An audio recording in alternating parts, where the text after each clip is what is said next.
Kalyani Nagar hit and run प्रकरणी अटकेमध्ये असलेल्या सुरेंद्रकुमार अग्रवाल आणि विशाल अग्रवाल यांना 14 दिवसांची न्यायालयीन कोठडी।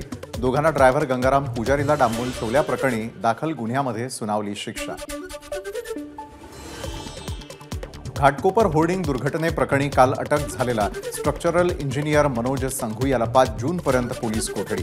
होर्डिंगचे स्थिरता प्रमाणपत्र दिल्याचा संघू याच्यावर आरोप, तर इगो मीडियाच्या पूर्व संचालक जान्हवी मराठेचा अटकपूर्व जामीन अर्ज फेटाळला।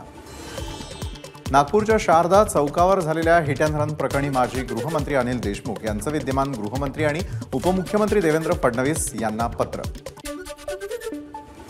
पुणे हिट अँड रन प्रकरणानंतर उत्पादन शुल्क विभागाची पब आणि बारवर करडी नजर। सीसीटीव्हीच्या मदतीने राज्य उत्पादन विभागांचे अधिकारी बार आणि रेस्टॉरंट्सवर नजर ठेवणार।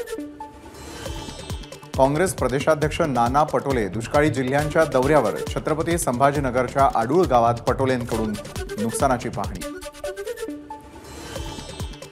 बदनापूर तालुक्यामधील दुष्काळग्रस्त गावांना नाना पटोलेंनी दिली भेट। राज्याचे मुख्यमंत्री सुट्टीवर आणि मंत्री विदेशात असल्याने जनता बेजार आहे। नाना पटोलेंची सरकारवर टीका। विजय वडेट्टीवार जिथे निवडून येतात त्या जागी महायुतीचाच उमेदवार निवडून येणार। काँग्रेसमध्ये फूट पडली असून निवडणुकीमध्ये काँग्रेसमधील अदृश्य शक्तींनी मदत केली।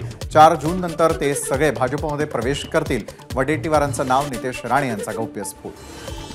थेट परकीय गुंतवणुकीमध्ये महाराष्ट्र सलग दुसऱ्या वर्षी क्रमांक 1 वर। उपमुख्यमंत्री देवेंद्र फडणवीसांची माहिती।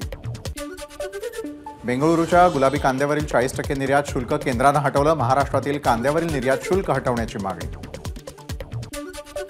लोकसभा निवडणुकीमध्ये इंडिया आघाडीला 275हून अधिक जागा मिळतील। इंडिया आघाडीचंच सरकार असेल।